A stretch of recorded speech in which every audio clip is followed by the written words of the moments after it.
कब जो है श्वास छूट जाए, क्या भरोसा, क्या भरोसा है इस सांसों का। एक भजन है, क्या भरोसा है इस जिंदगी का, साथ देती नहीं ये किसी का। इसलिए सांसों का कोई भरोसा नहीं है। जितना हो सके क्या करना है उतना ही बोलना है।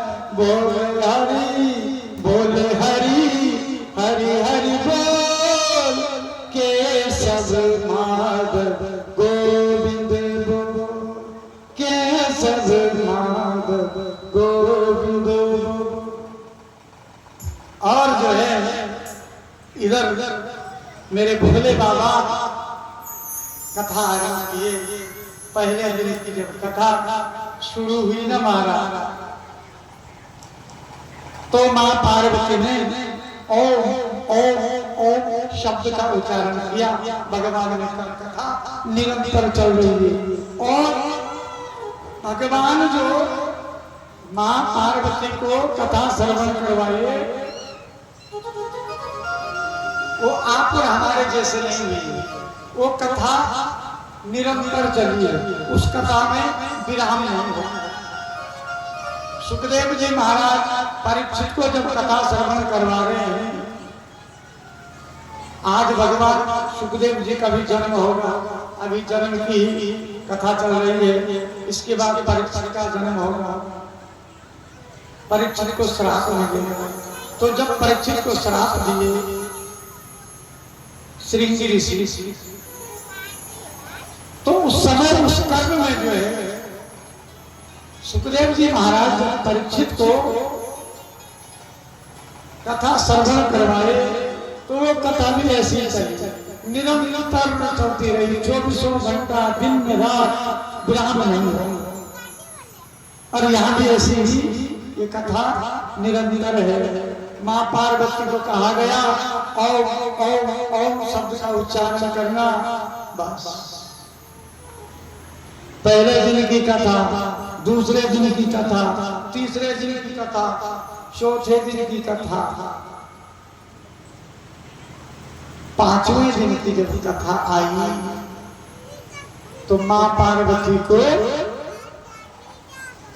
निद्रा देवी आई और मां पार्वती खूब पर्यावरण से खराटे मार करके सुनो। देखिए ये निद्रा देवी जो है ना, ये कथा पंडाल में पहले आती है, कथा पंडाल में पहले आती है, लेकिन ये किसके सिर पर सवार होते हैं मालूम है? कुछ कुछ लोगों को देखना कि यदि उनसे इधर उधर की चर्चा की जाए तो खूब उनको जो है न नींद न भूख न प्यास कुछ न, खूब ठहाका मार करके हंसे। और यदि भगवत चर्चा कहीं पर हो, भगवान की कोई चर्चा चल रही हो, झुकना शुरू हो जाता। और कुछ कुछ लोग आते ही आराम करने के लिए कथा पढ़ा, घर में पुतौ है, पोते हैं, पोती है, डिस्टर्ब करते हैं, नींद बढ़िया बढ़िया। और कथा पंडाल में कहीं किनारा चले जाओ और कुर्सी ले लो और खूब प्रेम से खराटे मारो, खर खर खर खराटे आराम। 3 घंटे की नींद यहाँ पर आनंद। लेकिन वो निद्रा देवी भी उसी के पास जाती है जिसके पूर्व जन्म के कोई जो है खराब कर्म, पूर्व जन्मों का कोई जो है हमारा कोई पाप कर्म होगा, तो इस जन्म में जो है हम यदि कथा पंडाल में गए, सत्संग में गए, भजन कीर्तन में गए, किसी की यहाँ मंगल कार्य में गए, तो उसको वहां नींद आना स्वाभाविक है। क्योंकि पूर्व जन्म के जो पाप कृत्य पाप है वो सवार हो जाते हैं कि ये अगर भगवान की चर्चा सुनेगा तो इसके पूर्व जन्म के पाप हैं इनका क्षय हो जाएगा और इसलिए पावन पवित्र हो जाएगा। उसके सिर पर जो है निद्रा देवी करके खूब खराटे ऐसा समझो।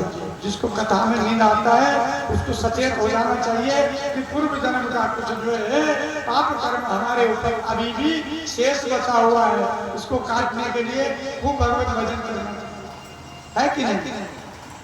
तो माँ पार्वती को खूब बढ़िया नींद आई और भगवान ने जैसे ही ओम ओम शब्द बंद होने वाला था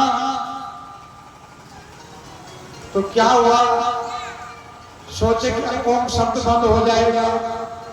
इधर जो पहले दिन की जब कथा शुरू हुई ना तो उस कथा पंडाल के पीछे बरगद के पेड़ के पीछे एक गुफा थी, उस गुफा पर एक सुग्गा और एक सुगनी रहती थी।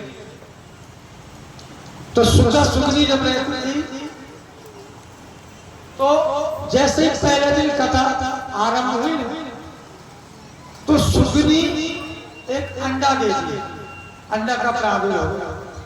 अब जब अंडा का प्रादुर्भाव हुआ दूसरे दिन जब कथा हुई तो सुग्गा और सुगनी वहां से भागे। क्यों भागे? क्योंकि उन्होंने कहा यहाँ तो आदमी आ गए हैं, कोई हो सकता है इस अंडा को छू ले। पक्षी का देखना जहाँ घोंसला होता है, यदि वो पक्षी उसमें अंडे देती है और कोई मनुष्य उसको स्पर्श कर दे तो पक्षी वो अंडे का त्याग कर देती है, छोड़ देती है। तो ऐसे ही इन्होंने देखा कि यहाँ जो है आगमन हो गया है मनुष्य का, इसलिए दोनों सुग्गा और सुगनी चले। दूसरे दिन की जब कथा हुई तो वो अंडा क्या हुआ, फट गया। तीसरे दिन की जब कथा हुई तो अंडा फट गया और उस अंडे के अंदर प्रादुर्भाव था वो जो है सुग्गा का बच्चा, उसका जो है छोटा सा सुग्गा का बच्चा प्रादुर्भाव हो गया, हाथ पैर ईश्वर से आके किया। पांचवें दिन की कथा जब आज विराम हो रही थी, मां को नींद आ गई तो ये सुग्गा का बच्चा परिपक्व हो गया, पूरे हाथ पैर इसके सब आ गए और अब इसको सर्वण शक्ति भी बढ़ गई। तो इसने देखा कि इतनी प्रेम से बढ़िया कथा चल रही है, श्रीमद् भागवत की कथा, ये सत्संग रूपी गंगा हमको कहाँ मिलेगी। अब माँ पार्वती को देखा इनको नींद आ गई है तो सुग्गा ने क्या किया, माँ पार्वती के ही शब्दों में ओम करने लगे। अब ओम ओम जब करने लगे तो कथा निरंतर चलने लगी, कथा में कोई परिवर्तन नहीं हुआ, विराम नहीं हुआ।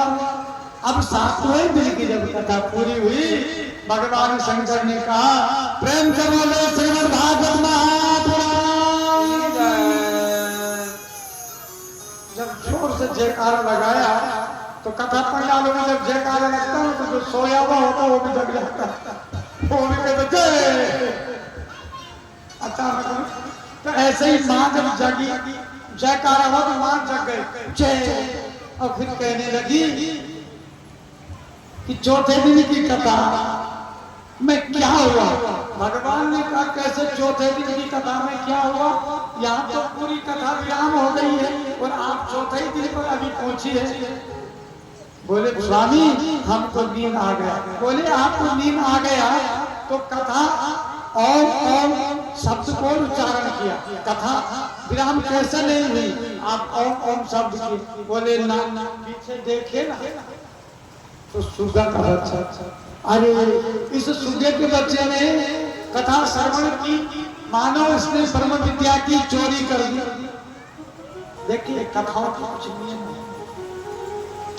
कथाओं के क्या ज्ञान होते हैं बता देते हैं। कथा सन्मुख बैठ करके सुननी चाहिए, व्यास जी के व्यास मंच के सन्मुख, जैसे आप लोग बैठे हुए हैं सन्मुख बैठ करके कथा श्रवण करनी चाहिए। दूसरी, कथा में वार्तालाप नहीं करनी चाहिए, बात नहीं करनी चाहिए, इधर उधर की बातें नहीं करनी चाहिए।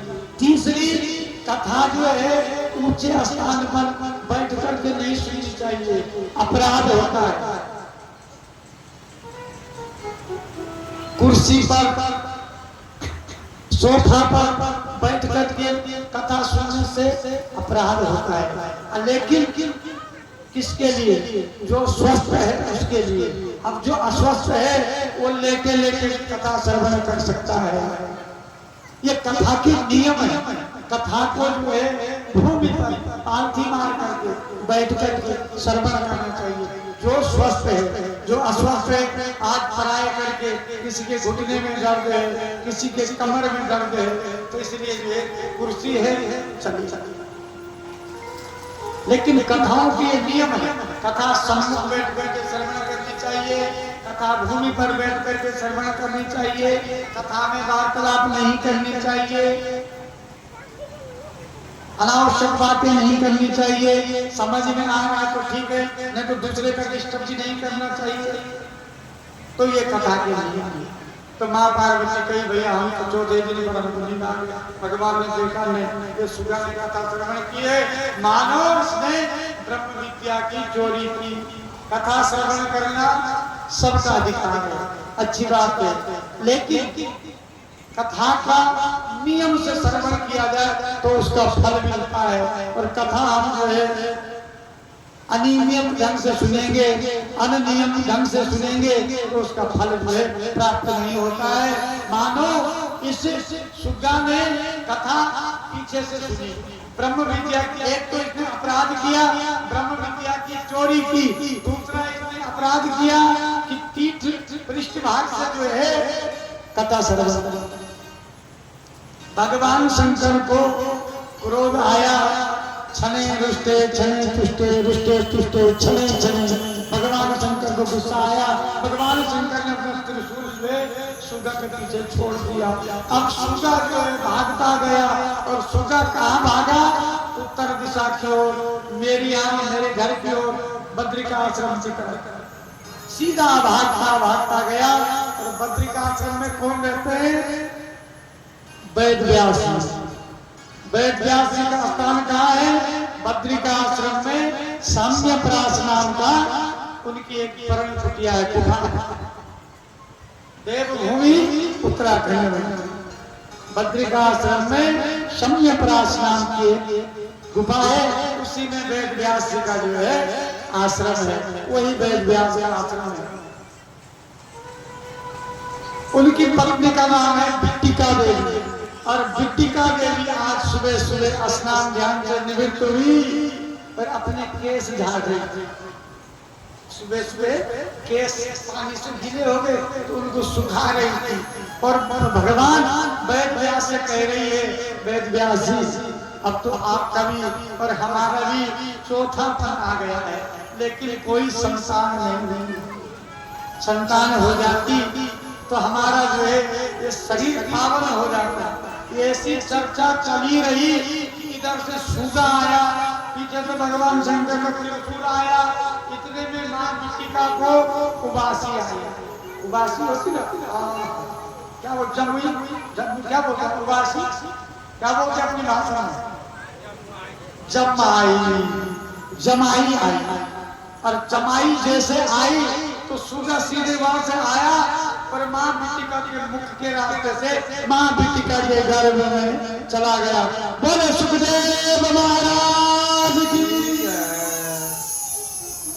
जैसे ही गर्भ में प्रवेश किया, अब इधर भगवान शंकर का त्रिशूल पीछे से वेद व्यास ने कहा रुक जाओ। त्रिशूल रुक गया। भगवान शंकर आए और कहे महाराज आपने इधर एक सुगा जाते हुए देखा क्या?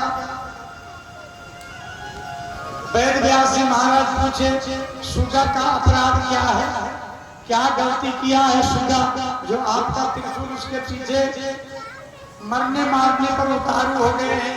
कोई भयंकर गलती किया है क्या? बोले हाँ बहुत बड़ा अपराध किया है।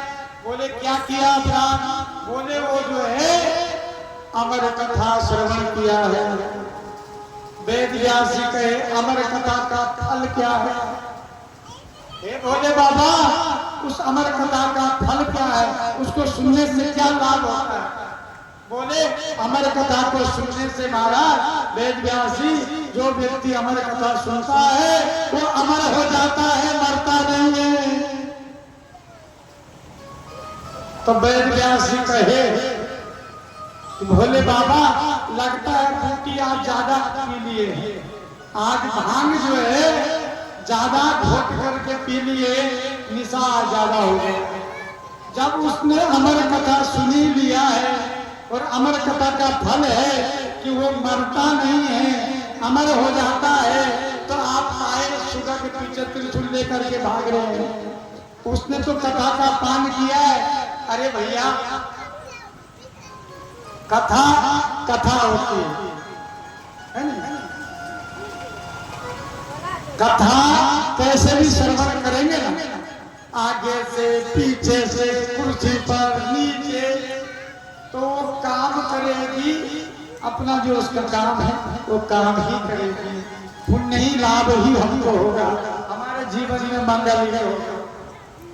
कैसे? बच्चा जब बीमार होता है, क्या होता है? बच्चा बीमार जब होता है किसी का, तो वैद्य जी के पास जाते हैं। वैद्य जी से पुड़िया वैद्य जी देता है, बट्टी को चूर चूर करके और पुड़िया